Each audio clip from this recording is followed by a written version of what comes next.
2 తెస్సలోనికలు రాసిన పత్రిక 3:4. మేము మీకు ఆజ్ఞాపించు వాటిని మీరు చేయుచున్నారనియు ఇక చేయుదురనియు ప్రభువునందు మిమ్మల్ని గూర్చి నమ్మకము కలిగి ఉన్నాము. దేవుని యందు ప్రేమయు క్రీస్తు చూపిన ఓర్పును మీకు కలిగినట్లు ప్రభు మీ హృదయములను ప్రేరేపించునుగాక. నేను మీకు ఆజ్ఞాపించు వాటిని మీరు చేయుచున్నారనియు ఇక చేయుదురనియు ప్రభువు నందు మిమ్మల్ని గురించి నమ్మకము కలిగి ఉన్నాము. చూడండి, నమ్మకము కలిగి ఉన్నాము. నమ్మకము ఎవరి మీద అంటే పౌలు ఇక్కడ నమ్మకం ఎవరి మీద ఉంచుతున్నాడంటే ప్రభు మీద మాత్రమే కాదు, తెస్సలోనిక వారి మీద కూడా నమ్మకం ఉంచుతున్నాడు. ఇంకోటి, తెస్సలోనిక వారి మీద కాదు, తన మీద కూడా నమ్మకం ఉంచుతున్నాడు. ముగ్గురు పైన పౌలు నమ్మకం ఉంచుతున్నాడు. ఇంకోసారి చెప్తున్నాను, పౌలు ముగ్గురు పైన నమ్మకం ఉంచుతున్నాడు. ఒకటి, తాను ఆజ్ఞాపించిన దానిపైన నమ్మకము. 2, తెస్సలోనికల వాళ్ళపైన నమ్మకము. 3వది, దేవుని మీద నమ్మకము. ఎందుకంటే దేవుడి మీద నమ్మకం ఉంచితేనే పౌలు ఆజ్ఞాపించగలిగాడు. దేవుడి మీద నమ్మకం ఉన్నందువల్లనే తెస్సలోనికల వాళ్ళు కూడా అలాగ చేయగలరని ఒక నమ్మకము, పూర్తి నమ్మకము అపోస్తలులైన పౌలుకి జరుగుతుంది. మీరు 4వ వచనంలో మీరు చూస్తే, మేము మీకు ఆజ్ఞాపించుచున్న వాటిని మీరు చేయుచున్నారనియు, మేము అనగా పౌలు, సీల్వాను, ఇంకోటి తిమోతి, ముగ్గురు తెస్సలోనిక సంఘాన్ని ప్రారంభించింది వీరు ముగ్గురు. అందుకే అంటున్నాడు మేము, ఏకవచనం కాదు బహువచనము. ఇక్కడ ఒకరు గారు ముగ్గురు ఉన్నారు. మేము మీకు ఆజ్ఞాపించు వాటిని అనగా పౌలు చెప్పింది మాత్రమే కాదు, తిమోతి చెప్పింది కూడా వాక్యమే, సిల్వాను చెప్పింది కూడా వాక్యమే. పౌలు చెప్పింది మాత్రమే మేము చేస్తాం, వీళ్ళిద్దరు చెప్పింది చేయమని ఆ యొక్క యాటిట్యూడ్ వాళ్ళకి ఆ రోజు లేదు. చూడండి, మేము మీకు ఆజ్ఞాపించింది అనగా పౌలు మాటలు తిమోతి మాటలే, పౌలు మాటలు సిల్వాను మాటలే, పౌలు మాటలే సిల్వాను మాటలు. వీళ్ళు ముగ్గురు మేము మీకు ఆజ్ఞాపించుచున్న వాటిని మీరు చేయుచున్నారనియు, వాళ్ళు పౌలుకి ఏదైతే తెస్సలోనిక సంఘానికి ఆజ్ఞాపించి ఉన్నాడో అనగా ఏదైతే, ఎందుకంటే ఆజ్ఞాపించాడు అనే మాట ఎందుకు రాయబడిందంటే పత్రికలో ఇంకా రాయబడక మునుపు తెస్సలోనిక పట్టణానికి ముందు పౌలు వెళ్ళి అక్కడ చూసి అక్కడ ఉన్న వారిని బలపరిచి 3 వారాలు అక్కడ బోధించి సంఘాన్ని ప్రారంభించాడు. ఈ రోజుల్లాగా మన చేతుల్లో వాళ్ళకి బైబిల్ లేవు కదా, రాసి ఉంచిన వాళ్ళు లేరు, పేపర్స్ లేవు, బుక్స్ లేవు. మాట ద్వారా ఓరల్ గా వాళ్ళకి చెప్పిన మాటలు, నోటి ద్వారా పలికిన మాటలన్నీ కూడా తెస్సలోనికల వాళ్ళు విని ఉన్నారు. కాబట్టి పౌలు అంటున్నాడు, నేను మీకు ఆజ్ఞాపించుచున్న వాటిని మీరు ఏమేమి ఆజ్ఞాపించాడు? క్రీస్తు గురించిన ఆజ్ఞ, ఇంకా దేవుని గురించిన వాక్యం గురించిన ఆజ్ఞ, ఎలాగ జీవించాలనే ఆజ్ఞ, ఉపద్రవంలో ఎలాగ బ్రతకాలనేది. మొదటి 2 తెస్సలోనికలు మనం అంతా చదివితే పౌలు ఏదైతే వాళ్ళకి బోధించి ఉన్నాడో అన్ని కూడా క్లియర్ గా, స్పష్టముగా, అంత కూడా వివరముగా మనం పత్రికల్లో చదివితే మనకు అర్థమవుతుంది. అందుకే పౌలు అంటున్నాడు, మేము మీకు ఆజ్ఞాపించుచున్న వాటిని మీరు చేయుచున్నారు. వాళ్ళు చేయుచున్నారు. ఇంగ్లీష్ లో దే ఆర్ డూయింగ్.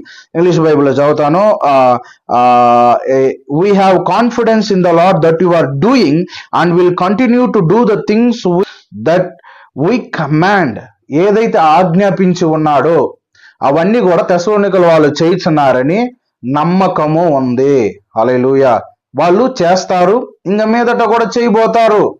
చూడండి, ఒక సేవకుడికి, ఒక అపోస్తలుడైన పౌలుకి దీనికి మించిన నమ్మకం ఏం కావాలి? దీనికి మించిన ఒక కాన్ఫిడెన్స్ ఏం కావాలండి? చూడండి, వాళ్ళు చేస్తున్నారని ఒక నమ్మకం ఉంది, ఇంక మీదట కూడా దేవుడు చేయిస్తాడు, వాళ్ళు చేస్తారని కూడా ఒక నమ్మకం అనే అపోస్తలుడైన పౌలుకి కలుగుతుంది. ఏదైతే ఆజ్ఞాపించి ఉన్నాడో అన్ని, ఏ ఆజ్ఞలు, ఎన్నెన్ని మాటలు, 3 వారాలంటే 3 వారాలు 3 సబ్బాతులు అపోస్తలుడైన పౌలు బోధించాడంటే ఎన్ని విషయాలు, రాత్రి పగుళ్ళు టైం తీసుకొని ఎన్ని కార్యాలు, చెప్పలేనన్ని కార్యాలు బోధించుంటాడు. అవన్నీ చేస్తున్నారు, ఇంక మీదట చేయబోతారని ప్రభునందు పూర్తి నమ్మకము కలిగి ఉన్నాడు. ఎందుకంటే వాళ్ళు చేస్తున్నారు. వాళ్ళు అపోస్తలులు ఏదైతే ఆజ్ఞాపించున్నారో దానికి లోబడి ఉన్నారు, కట్టుబడి ఉన్నారు. అలాగ వాళ్ళు చేయుచున్నారు. ఎంత ఒక గొప్ప సంఘమో చూడండి, ఎంత ఒక వండర్ఫుల్ చర్చో చూడండి, ఎంత గ్రేట్ చర్చో చూడండి. తెస్సలోనిక పట్టణంలో ఉన్న వాళ్ళందరూ కూడా ఎంత మంచిగా, ఎంత జ్ఞానముగా, ఎంతగా వాళ్ళు చెప్పింది చేస్తున్నారు. ఈరోజు దేవుడు అదే కదండి మన దగ్గర ఎదురు చూసేది. ఆయన చెప్పింది చేయాలనేదే దేవుడు మనల్ని దగ్గర కూడా ఎదురు చూస్తున్నాడు. అందుకే దేవుడు సేవకుల్ని నియమించింది. వాళ్ళని ఎందుకు మనకి పైవారిగా దేవుడు వాళ్ళు ఉంచారంటే దేవుడు మాటలు వాళ్ళ ద్వారా దేవుడు చెప్పి ఆ మాటలను ప్రకారము చేయడానికి. సేవకులు, నేను ఇంతకుముందు వీడియోలోనే నేను ఎక్కడో చెప్పి ఉన్నాను, సేవకులు తమ సొంత కార్యములు చేయమంటే చేయొద్దు, కానీ దేవుడు చెప్పింది చేయమంటే మనము ఖచ్చితంగా చేయవలసిన వారిగా మనము ఖచ్చితంగా ఉన్నాము. ఎందుకంటే వారు దేవుని మాటలను మోసుకొని దేవుని మాటలను ప్రకటించేవారు. ఇక్కడ తెస్సలోనికల వాళ్ళు చేయుచున్నారు, ఆజ్ఞాపించిన వాటిని అన్నిటినీ చేయుచున్నారని ఒక ఎంత నమ్మకం అపోస్తులైన పౌలుకి కలిగిందో మనం చూద్దాం. అలాగనే వాళ్ళు చేయబోతారని కూడా, they are doing and they will continue to do. ఇంకా వాళ్ళు ఇంకా మీదట కూడా చేయబోతారు. They are the past and the future. రెండు విధాలైన ఒక నమ్మకం అపోస్తులైన పౌలు కలవు. This is confidence. ఎంత కాన్ఫిడెన్స్ చూడండి, అపోస్తులైన పౌలుకి ఎంత కాన్ఫిడెన్స్ అంటే వాళ్ళు చేస్తున్నారు, చేయబోతారు, ఇంకా మీదట భవిష్యత్తులో కూడా వాళ్ళు చేయబోతారు. దేవునిలో నమ్మకము, అపోస్తులైన పౌలు తన మీద ఆజ్ఞాపించిన ఆజ్ఞల మీద నమ్మకము, అలాగనే తెస్సలోనిక సంఘం మీద నమ్మకము, దేవుని మీద నమ్మకం కలిగి ఉన్నారు. ఎందుకు ఈ నమ్మకము చూడండి, ఒకవేళ మనం ఈజీగా అనుకోవచ్చు ఇవన్నీ ఏమి ఆజ్ఞాపించినది చేయడం ఏం కష్టం అన్నారు. కానీ తెస్సలోనిక పట్టణం సిచ్యువేషన్ మనం అర్థం చేసుకోవాలి. తెస్సలోనిక పట్టణంలో ఉన్న సిచ్యువేషన్ ఏంటంటే, వారు భయంకరమైన శ్రమలు గుండా వెళుతున్నారు. వాళ్ళకి భయంకరమైన పోరాటాలు, తమ సొంత జనులే వాళ్ళని భయంకరంగా వెలివేస్తున్నారు. భయంకరమైన శ్రమలు, కొంతమంది చనిపోయారు, కొంతమంది శ్రమలు పెట్టారు. ఇలాంటి శ్రమలలో తెస్సలోనికలు వాళ్ళు ఊరు దాటి వెళ్ళిపోలేదు, ఊరు నుండి వాళ్ళు తప్పించుకొని వెళ్ళిపోలేదు. అటు శ్రమల మధ్య నిలబడి వాళ్ళు విశ్వాసములో, ప్రేమలో, నిరీక్షణలో ఎంత ఎదగాలో దాని యొక్క ఫైనల్ లెవెల్ని టచ్ చేసిన వాళ్ళు ఈ తెస్సలోనికల వాళ్ళు. అలాంటి వారి మధ్య పౌలుకి నమ్మకం ఉంది, ఖచ్చితంగా వీళ్ళు సవాళ్ళను ఎదుర్కోగలరు, వీళ్ళ దగ్గర ఎంత ప్రెషర్ పెట్టినా వాళ్ళు కొనసాగించగలరు, వాళ్ళు చేయగలరు, మాట తప్పిపోరు, మాట మీద నిలబడతారు, దేవుని విడిచిపెట్టరు, దేవుని మీద నమ్మకం ఉందని ఈ వాక్యము చెప్పడానికి ఒక బలమైన కారణము అపోస్తులైన పౌలుకి కలుగుతుంది. ఇంకోసారి నేను చదువుతాను, 3వ అధ్యాయము 4వ వచనము, మేము మీకు ఆజ్ఞాపించుచున్న వాటిని మీరు చేయుచున్నారనియు ఇక చేయుదురనియు ప్రభునందు మిమ్మును గురించి నమ్మకము కలిగి ఉన్నాము. ఒక నమ్మకం ఉంది, ప్రభునందు కూడా నమ్మకం ఉంది. ఎందుకంటే మేము ఆజ్ఞాపించినది ప్రభు మాటలు, మీరు చేసేది ప్రభు కార్యాలు, మిమ్మల్ని నడిపించబోయేది ప్రభు, మిమ్మల్ని చేయమని ప్రేరేపించేది కూడా ప్రభువు అని ఇక్కడ దేవుని గురించిన ఒక పూర్తి నమ్మకము అపోస్తులైన పౌలుకి కలుగుతుంది. నమ్మకము ఒట్టి మనుషుల మీద మాత్రమే మనం పెట్టకూడదు, దేవుని మీద పెట్టాలి. దేవుని మీద పెట్టిన నమ్మకం అలాగనే మనుషుల మీద కూడా పెట్టాలి. ఎందుకంటే వారు చేయగలరని దేవుని మీద నమ్మకం ఉంచిన ఆ విశ్వాసము ఖచ్చితంగా వాళ్ళని అలాగ చేయడానికి సహాయపడుతుంది. ఇంకోసారి చెప్తాను, మనుషుల మీద ఉంచిన నమ్మకము, దేవుని మీద ఉంచిన నమ్మకము మనుషుల మీద పెట్టాలి, మనుషుల మీద పెట్టిన నమ్మకం అలాగనే దేవుని మీద పెట్టాలి. ఏ విషయంలో? ఆత్మీయ విషయంలో చెప్తున్నాను, శారీరక విషయంలో కానే కాదు. ఇక్కడ దేవుడు ఏదైతే ఆజ్ఞాపించాడో అది చేయమని చెప్పిన మనము వారి కోసం కంటిన్యూగా ప్రార్థన చేయాలి. అప్పుడే వాళ్ళు చేయగలరు.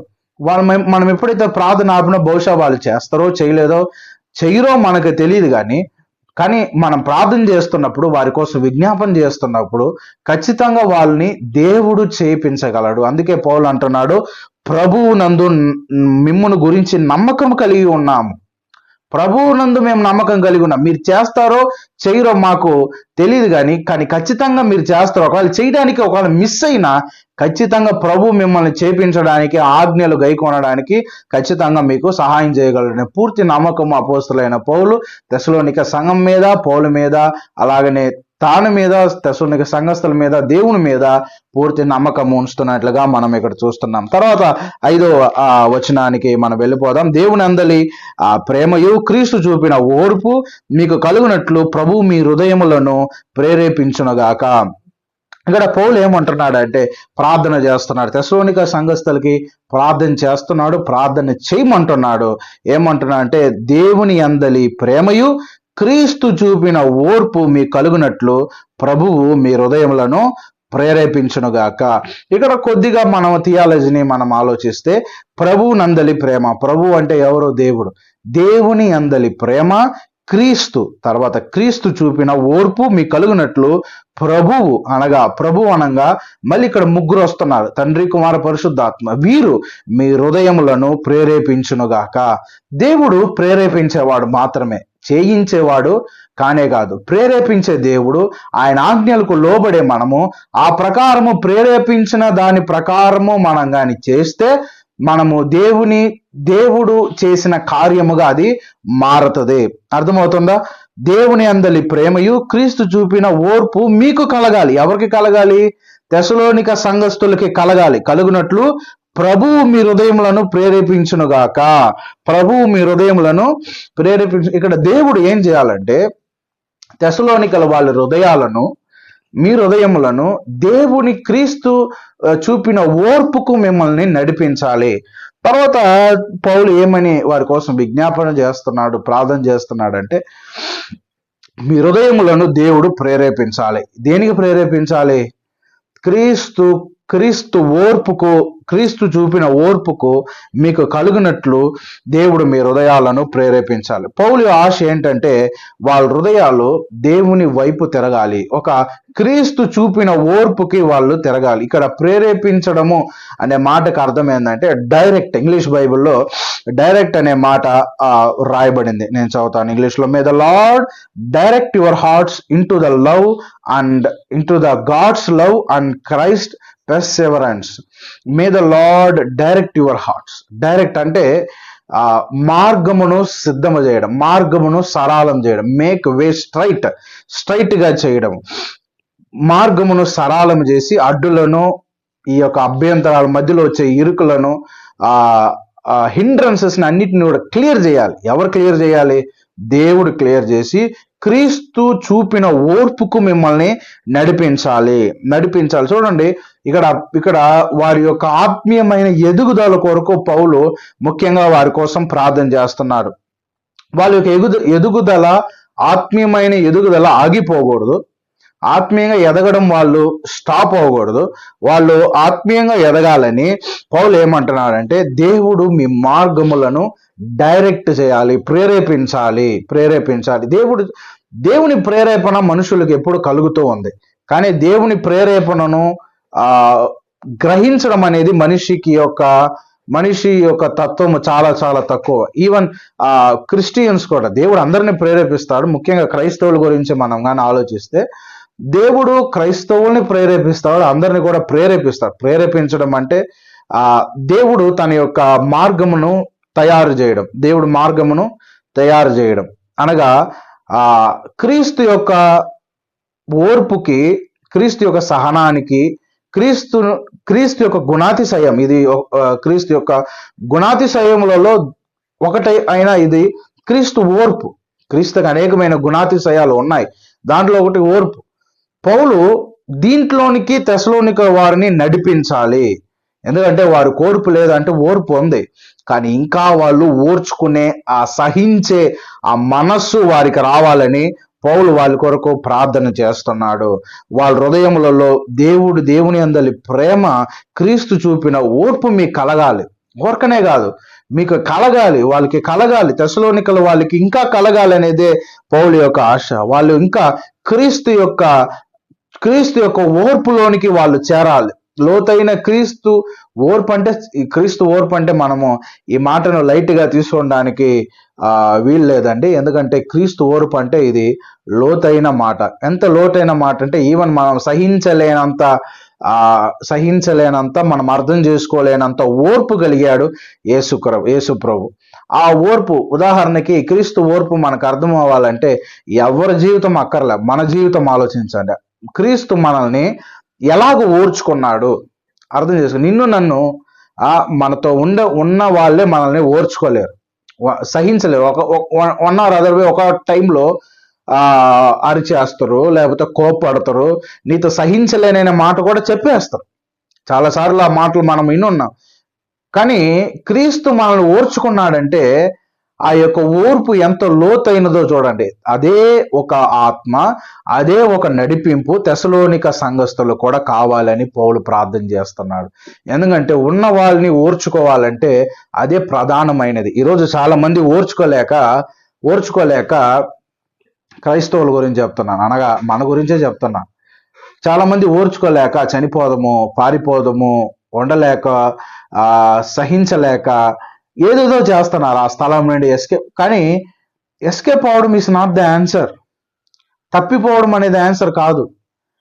నేను నేర్చుకున్న పాఠం ఏంటంటే, నేను నేర్చుకున్న పాఠం, నాకు నేర్పించిన పాఠం ఏంటంటే, ఏదైనా ఒక కష్టం వస్తే అది సహించాలి. దాన్ని మనం ఎస్కేప్ అయినాం అనుకో, వీఆర్ నాట్ ఎస్కేపింగ్. దాన్ని ఎస్కేప్ అవడం లేదు, వీఆర్ స్కిప్పింగ్ ఇట్. మనం దాన్ని వెనకాలకి తోసి పెడుతున్నాం అంతే. కానీ మన లైఫ్లో ఏదో ఒక సందర్భంలో దాన్ని ఎదుర్కోవాల్సిందే. అందుకే ఏదైనా కష్టం వస్తే దాన్ని సహించాలి, దాంట్లో ఓర్చుకునే తత్వం మనం నేర్చుకోవాలి.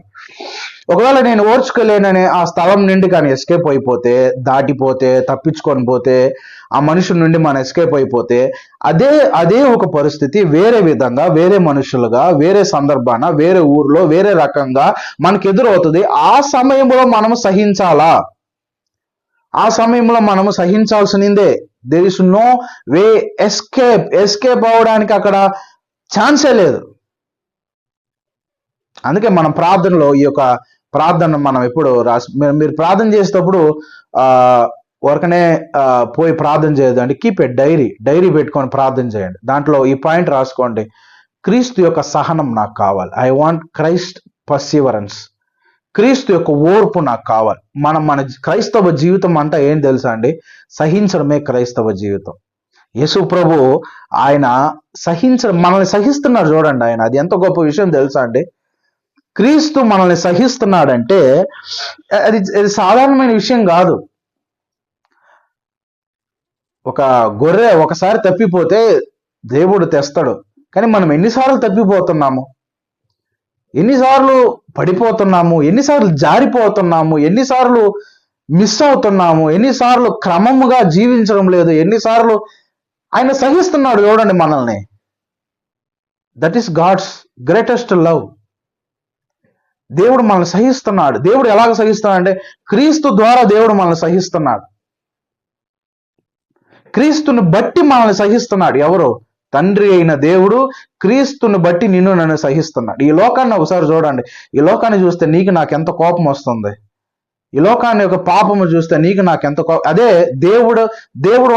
దేవుడుకున్న పవర్స్ నీకు నాకు ఇస్తే ఈ లోకాన్ని మనం నిమిషంలో మనము ముగించమా, నాశనము చేయమా? కానీ ఈ లోకంలో ఇన్ని జరుగుతున్న దేవుడు సహిస్తున్నాడంటే ఆయన ఓర్పు ఎంత గొప్పదో ఒకసారి మనం ఆలోచిద్దాం.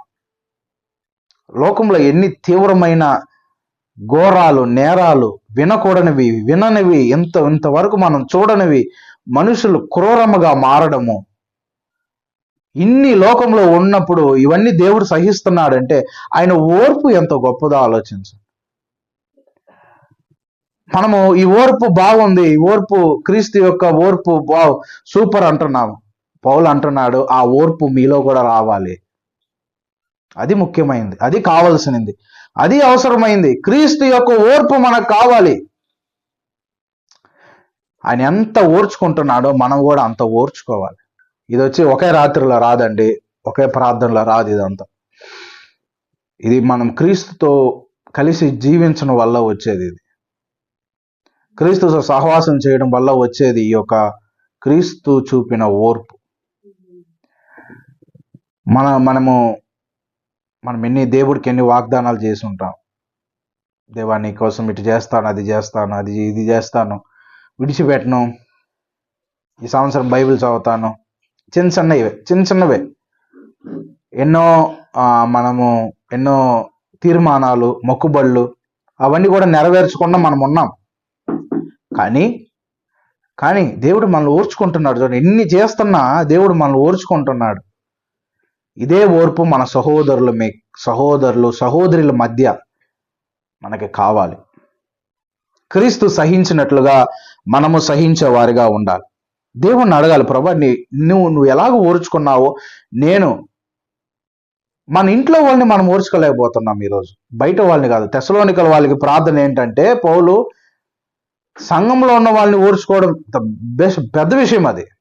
కానీ ఈరోజు మనం ఇంట్లో వాళ్ళని ఓర్చుకోలేకపోతున్నాం, మనం సహించలేకపోతున్నాం. ఈవెన్ వాళ్ళు రక్త సంబంధులు, బంధువులు, మనకు తెలిసిన వాళ్ళు, మన రక్తం పంచుకొని పుట్టిన వాళ్ళని ఓర్చుకోలేకపోతున్నాము. తెస్సలోనికలకి పౌలు అంటున్నాడు, నీ బ్లడ్ కాని వాళ్ళని నువ్వు ఓర్చుకోవాలి, నీకు సంబంధం లేని వాళ్ళని ఓర్చుకోవాలి. ఎవరో ఈరోజు సంఘం అంటే ఆ రోజు తెస్సలోనిక సంఘం అంటే ఒక సంఘమే ఊరిలో, తెస్సలోనిక పట్టణంలో ఒక సంఘము, నానా విధములైన మనుషులు ఉంటారు అక్కడ. ఒకే వర్గానికి చెందిన వాళ్ళు కాదు, అక్కడ యూదులు ఉంటారు, అన్ని జనులు ఉంటారు, అన్ని జనుల్లోనే రకరకాలుగా ఉంటారు. వాళ్ళందరూ కూడా అక్కడ ఉంటారు. వాళ్ళని సహించాలి. ఆ సహించాలంటే దేవుని యొక్క ఓర్పు. ఇది క్రీస్తు చూపిన ఓర్పు. ఇది క్రీస్తు ద్వారా తప్ప మనం ఎవరి దగ్గర మనం నేర్చుకోలేం. క్రీస్తు ద్వారా తప్ప ఇది ఎవరి దగ్గర ఈ ఓర్పును మనం నేర్చుకోలేం. మీరు యూట్యూబ్ చూడొచ్చు, లేకపోతే ఎక్కడైనా కౌన్సిలింగ్ క్లాసులు వెళ్ళొచ్చు, కానీ కొద్దిసేపే అవన్నీ కూడా. గుడ్, అవి మంచివి కాదంటం లేదు, అవన్నీ కొద్దిసేపే. కానీ క్రీస్తు దగ్గర నేర్చుకునేది ఒక్కసారి నేర్చుకున్నాం అనుకోండి, లైఫ్ లాంగ్ ఉండిపోతుందండి ఆ ఓర్పు. ఒక్కసారి నేర్చుకుంటే చాలు. ఆయన నేర్పించేంత వరకు వెయిట్ చేసి ఆ ఓర్పు ఉండాలి మనకి. మనుషుల్ని సహించే ఓర్పు ఉండాలి. వెంటనే ఓర్పుకు ఆపోజిట్ కోపం. వెంటనే కోప్పడకూడదు. సహించలేని తత్వం మనలో రాకూడదు. వెంటనే ఒక మాట అనేయకూడదు. క్రీస్తు చూపించేంత ఓర్పు మనలో ఉండాలి. ఇది కేవలము క్రీస్తు దగ్గర నుండే నేర్చుకో. ఈ ఓర్పు ఎప్పుడు తెలుసా అంటే నేర్చుకోగలము, అన్ని బాగున్నప్పుడు కాదు, అన్ని తలకిందలుగా ఉన్నప్పుడే ఒక విషయం మనం నేర్చుకోగలం, అదే ఓర్పు. అన్ని బాగున్నప్పుడు ఓర్పు నేర్చుకోలేము మనం. అన్ని తలకిందలుగా మారుతున్నప్పుడే మనం నేర్చుకోవాల్సింది ఓర్పు అనే ఒక మంచి గుణాతిశయము. కొన్ని వాక్యాలు చదువుదాం, మీకు అర్థమవుతుంది. మత్తయి సువార్త 5వ అధ్యాయం 10-12 చదువుదాం. మత్తయి సువార్త 5:10-12. ఎవరైనా తీసిన వాళ్ళు చదవండి. మత్తయి సువార్త 5. నీతిమంతులు హింసింపబడువారు ధన్యులు, పరలోక రాజ్యము వారిది. నా నిమిత్తము జనులు మిమ్మల్ని నిందించి హింసించి మీ మీద అబద్ధముగా చెడ్డ మాటలెల్లా పలుకున్నప్పుడు మీరు ధన్యులు, సంతోషించి ఆనందించుడి, పరలోకమందు మీ ఫలం అధికమగును. ఈలాగున వారు మీకు పూర్వమందుండిన ప్రవక్తను హింసించిరి. చాలు, మనం చదివిన ఈ వాక్యం ప్రకారం మత్తయి సువార్త 5:10-12 దాకా మనం చదివిన ఈ వాక్యము యేసుప్రభు అంటున్నాడు, మనుషులు మిమ్మల్ని హింసించి దూషించి చెడ్డమాటలల్లో పలికినప్పుడు మనం ఏం చేయాలి? తిరిగి వాళ్ళపైన గొడవ పడకూడదు. అదే సహనం. ఇక్కడ చూడండి, ఓర్పు ఉంది ఇక్కడ. ఎవరైతే మనుషులు మనల్ని హింసిస్తారో, మనల్ని చేయని తప్పుకి మనల్ని అనరాని మాటలు అంటారో, క్రీస్తు నిమిత్తము మనము అక్కడ ఓర్చుకొని ఏం చేయాలంటే ఆ మనిషిని తిట్టకూడదు, ఆ మనిషిని ఎదిరించకూడదు, ఆ మనిషిని కొట్టకూడదు. Instead we have to rejoice and be glad, because great is your reward in heaven, for in a same way they persecuted the prophets who are before you. మనల్నే కొత్తగా హింసిస్తున్నారు, కొత్తగా నిందిస్తున్నారు అనేది కాదు. యేసుప్రభు అంటున్నాడు, నీకంటే ముందు బోల్డ్ మంది ప్రవక్తలు ఇలాంటి దారిలో వెళ్ళారయ్యా, వాళ్ళంతా సహించుకొని పరలోకానికి చేరిపోయారు. నీ మార్గంలో ఉన్న నేను కూడా ఆ విధముగా ఓర్చుకోవడం మనము నేర్చుకోవాలి. రోమీయులకు రాసిన పత్రిక 12వ అధ్యాయము 12వ వచనం. Be joyful in the hope, నిరీక్షణ గలవారు సంతోషించుచు, శ్రమయందు ఓర్పు కలవారై ప్రార్థనయందు పట్టుదల కలిగి ఉండుడి. Be joyful in the hope, patient in affliction, faithful in prayer.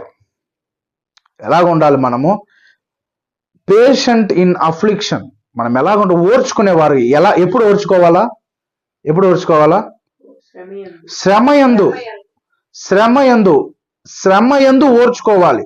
అదే చెప్పాను కదా, ఈ యొక్క ఓర్పు అనేది అన్ని బాగున్నప్పుడు నేర్చుకునేది కాదు. ఈ ఓర్పు శ్రమలు రావాలి, శ్రమలు కలగాలి. శ్రమ కలుగుతుందా? శ్రమ అవసరం అంటే ఖచ్చితంగా అవసరం. ఎందుకంటే కొన్ని మంచి పాఠాలు మనం నేర్చుకుంటాం.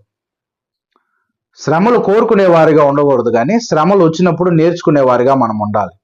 నేను ఇంకోసారి చెప్తాను, శ్రమలు కోరుకునే వారిగా ఉండకూడదు, కానీ శ్రమలు వస్తే నేర్చుకునే వారిగా ఉండాలి మనం. సో పేషెంట్ ఇన్ అఫ్లిక్షన్, శ్రమయందు ఓర్పు కలిగిన వారిగా ఉండాలి. గలతీయులు 6:9 చదువుదాం. గలతీయులు 6:9. గలతీయులు 6:9.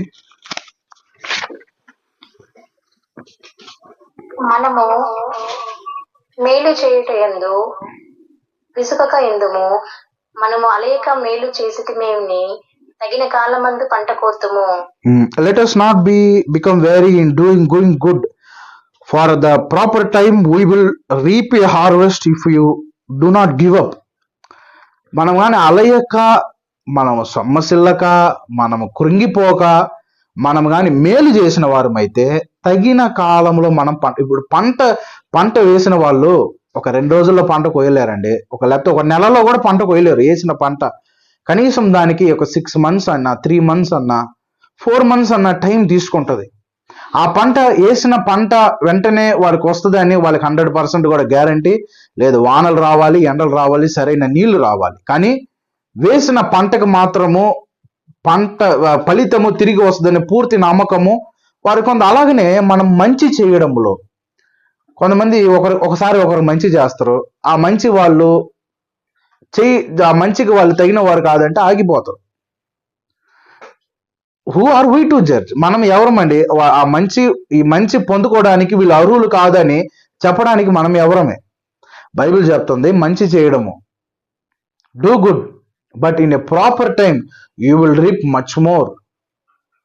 కానీ ఈ ఒక పంట కొయ్యడానికి మనము సహనం ఉండాలి. ఈ పంట వచ్చి ఇక్కడ చెప్పిన గలతీలో చెప్పబడే పంట వచ్చి కనబడని పంట.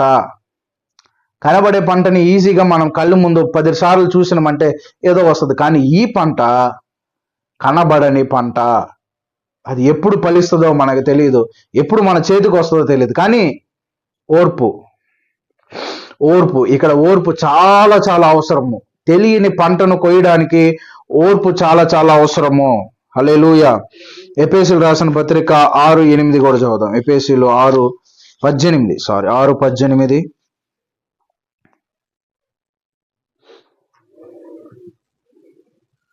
ఆత్మ వలన ప్రతి సమయమునందును ప్రతి విధమైన ప్రార్థనను విజ్ఞాపనను చేయుచు ఆ విషయమై సమస్త పరిశుద్ధుల నిమిత్తమును పూర్ణమైన పట్టుదలతో విజ్ఞాపన చేయుచు మెలకుగా ఉండుడి. పట్టుదలతో, పూర్ణమైన పట్టుదలతో. And pray in the spirit which is and pray in the spirit on all occasion with all kinds of prayer and request. With this mind be alert, always keep on praying for all the saints. Always keep on praying. ప్రార్థనలో కూడా పట్టుదల కావాలి, ప్రార్థనలో కూడా ఓర్పు కావాలి. ప్రార్థన చేస్తే చూడండి, ఈ యొక్క ఓర్పు మనకి చాలా విషయాలు నేర్పిస్తుందండి. మన క్యారెక్టర్నే మార్చేస్తుంది ఈ ఓర్పు. అందుకే ప్రార్థననే ఎందుకు ప్రార్థన అని ఎక్కువగా ఈ యొక్క క్రైస్తవత్వంలో ఎక్కువగా ప్రార్థనని ముఖ్య స్థానము, ఈ ప్రార్థనకి ప్రాధాన్యత ఇస్తున్నారు. కారణం ఏంటంటే ఈ ప్రార్థన మనకు ఓర్పుని నేర్పిస్తుంది. పొందుకునేంత వరకు ప్రార్థన చేయాలి. పొందుకునేంత వరకు ఒక విషయం కోసం మనం మాక్సిమం 3 నెలలు ప్రార్థన చేస్తాము. మర్చిపోయిన ఒక సంవత్సరము 2 సంవత్సరాలు, దాని తర్వాత ఆ విషయం జరగలేదంటే మనము ఆపేస్తాం. కానీ ఆ విషయం మనం పొందుకునేంత వరకు మనము పట్టుదల కలిగి ఉండాలి. పట్టుదల, ఓర్పు చాలా అవసరం. ఓకే, కొలసీలు 1:23. విశ్వాసమందు నిలిచి ఉండిన ఎడలా if you continue in your faith established and firm. If you continue in your faith, ఇటు చేస్తే this is the gospel that you have been proclaimed to every creature under heaven, and which I Paul has become a servant. విన్న సువార్త విషయంలో కూడా పట్టుదల కలిగి ఉండాలి. సువార్త విషయంలో పట్టుదల, ఓర్పు కలిగి ఉన్నవారిగా ఉంటేనే ఆ సువార్త మన జీవితంలో పండుతుంది. విన్న సువార్తకి మనం కానీ ఆ ఒక ఓర్పు పట్టుదల కానీ లేదనుకోండి, ఆ యొక్క పంటను మనము కోయడానికి, ఆ సువార్తలో ఉన్న ఆ సారము మనము తీసుకోవడానికి మనము ఉండమేమో. కాబట్టి వీ షుడ్ బి ఓర్పు కలిగి ఉండాలి. ఇంకా కొన్ని వచనాలు మనం చూద్దాం. 2 తిమోతికి రాసిన పత్రిక 3:12. 2 తిమోతి రాసిన పత్రిక 3వ అధ్యాయము 12వ వచనాన్ని మనం చదువుతాం. క్రీస్తు యేసునందు సద్భక్తితో బ్రతకు నిర్దేశించిన వారందరూ నిశ్చింత పొందుదురు. In every fact, everyone who wants to live a godly life, in Christ Jesus will be persecuted. ఒక దైవికమైన ఒక మంచి క్రీస్తు జీవితం జీవించాలంటే, క్రైస్తవ జీవితం కాదు, క్రీస్తు జీవితం మనం జీవించాలంటే మనకేమొస్తుంది? శ్రమ. మనకేమొస్తుంది? శ్రమ కలుగుతుంది మనకి. We will have persecution. ఎందుకంటే క్రీస్తు జీవితం జీవించేదానికి. అందుకని శ్రమలు వస్తుంది అని ఆపేద్దామా? శ్రమలు వస్తుంది అని క్రీస్తులాగా జీవించడము ఆపేద్దామా? ఓర్పు కావాలి. క్రీస్తులాగా జీవించాలంటే కూడా ఓర్పు కావాలి. క్రీస్తులాగా జీవించడం ఒక రోజు కాదు, 2 రోజులు కాదు, వారం కాదు, సంవత్సరం కాదు. క్రీస్తులాగా జీవించాలంటే ఓర్పు చాలా చాలా అవసరం. సహనం చాలా చాలా అవసరం. ఓకే, హెబ్రీలు 3:6 చదువుతాం. But Christ is a faithful as a son over God's house. Christ is a faithful as a son over God's house. We are the house if we hold on our courage and hope that we boost. క్రీస్తు ఇంటిలో నమ్మకస్తుడిగా ఉండడానికి క్రీస్తు ఎంత సహించిన వాడిగా ఉన్నాడు. నమ్మకత్వం అనేది ఒక రోజు కాదు కదా. ఓర్పుకి నమ్మకత్వానికి లింక్ ఉంది. మనకు కూడా దేవుడు పరలోకంలో నమ్మకమైన మంచి దాసుడా, మంచి దాసురాలా అని ఆ మాట దేవుడు చెప్పాలంటే మనలో ఓర్పు టాప్ లెవెల్లో ఉండాలి, సహనము టాప్ లెవెల్లో ఉండాలి. క్రీస్తు ఈ లోకంలో సహించాడు. ఆయన యేసు ప్రభు ఈ భూలోకంలో జీవించిన కాలము దేవుని ఇంటి అంతట్లో కూడా నమ్మకంగా ఉన్నాడు. ఆయన ఏది మాట జార వదలలేదు. దేవుడు యేసు ప్రభు తప్పు చేయలేదు. యేసు ప్రభు మోసం చేయలేదు. నిజంగా ఆయన లైఫ్ కరెక్ట్గా మనకు మాదిరికరంగా జీవించాడు.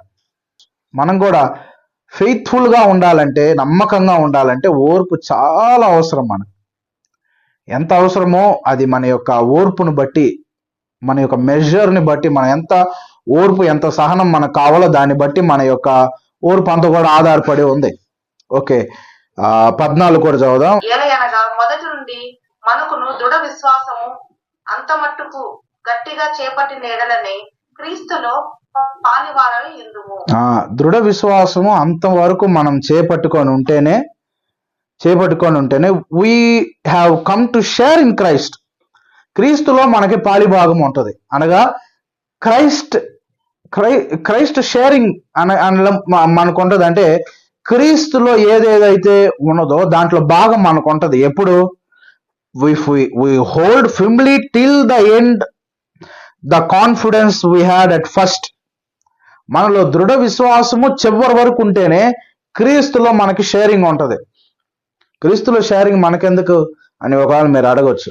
క్రీస్తులో షేరింగే మనం బ్రతికేది. ఇప్పుడు ఆయన జీవము, ఆయన ప్రాణము, ఆయన ఆశీర్వాదాలు, ఆయన దీవెనలు, ఇప్పుడు షేరింగ్ మనలో ఇంకా మనలో ఆయనలో ఉన్న పరిపూర్ణత షేరింగ్ లో మనం రావాలంటే మనం ఏం చేయాలి? we hold firmly till the end the confidence that we had at first. దృఢమైన విశ్వాసము మనలో ఉండాలి. చదివారా? 6 అధ్యాయంలోకి వద్దాం. 6 అధ్యాయము 10, 11 చదవండి.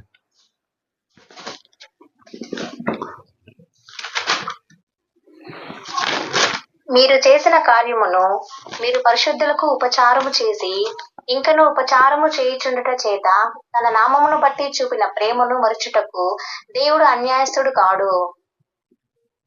మీరు మందులు కాక విశ్వాసము చేతను ఓర్పు చేతను వాగ్దానములను స్వతంత్రించుకుని వారిని పోలి నడుచుకున్నట్లు మీలో ప్రతి వాడును మీ నిరీక్షణ పరిపూర్ణమగు నిమిత్తము మీరు ఇది వరకు కనుపరిచిన ఆసక్తిని తుది మట్టుకు కనుపరచవలనని ఆపేక్షించుచున్నాము. మీరు మందులు కాక విశ్వాసము చేతను ఓర్పు చేతను వాగ్దానములను స్వతంత్రించుకుని వారి పోలి నడుచుకున్నట్లు మీరు ప్రతి వాడును మీ నిరీక్షణ పరిపూర్ణమగు నిమిత్తము. పరిపూర్ణమగు నిమిత్తము. వాగ్దానము స్వతంత్రించుకోవాలంటే విశ్వాసం ద్వారా ఓర్పు చేత వాగ్దానాన్ని స్వతంత్రించుకోవాలంటే, నిరీక్షణను సంపూర్ణము చేయాలంటే, ఆ శక్తి తుదమట్టుకు మనము కనపరచాలంటే మనలో కావలసినది ఓర్పు, సహనము.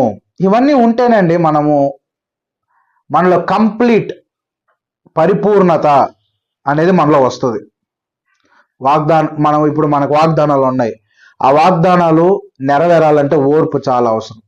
మనకు విశ్వాసం ఉంది, ఆ విశ్వాసము తుదమట్టుకు పోవాలంటే ఓర్పు చాలా అవసరం. దేవుని అందలి ప్రేమయు క్రీస్తు చూపిన ఓర్పు మీకు కలుగునట్లు ప్రభువు మీ హృదయములను ప్రేరేపించునుగాక. తెస్సలోనికల వారికి పౌలు అంటున్నాడు, పౌలు ప్రార్థన చేస్తున్నాడు, దేవుడి అందలి ప్రేమ మీకు కలగాలి, ఓర్పు కలగాలి. దేవుని ప్రేమ క్రీస్తు ఓర్పులోనికి నడిపిస్తుంది. ఈ ఓర్పు మిమ్మల్ని చూపిన ఓర్పు మీ హృదయములలో దేవుడు మిమ్మల్ని ప్రేరేపించాలంటే వాళ్ళ హృదయములను క్రీస్తు ఓర్పు వైపుకు నడపాలి. క్రీస్తు ఓర్పుకు వైపు నడిపేది దేవుని ప్రేమ. దేవుని ప్రేమ క్రీస్తు యొక్క హృదయములో ఉన్న ఓర్పులోనికి మనం నడిపినప్పుడు మనం స్థిరపరచబడతాం. మనము దేవునిలో స్థిరమైన పునాదిగా మనము మారగలం. ఈ పునాదులు స్ట్రాంగ్ ఉన్నాయి అనుకోండి, మనం కదల్చబడం, మనం తొలగిపోం, మనము డిస్లొకేషన్లో మనం ఉండము. కరెక్ట్ అయిన పార్తులో కరెక్ట్ అయిన విషయంలో మనము ఉంటామనేది మనము గుర్తుంచుకోవాలి.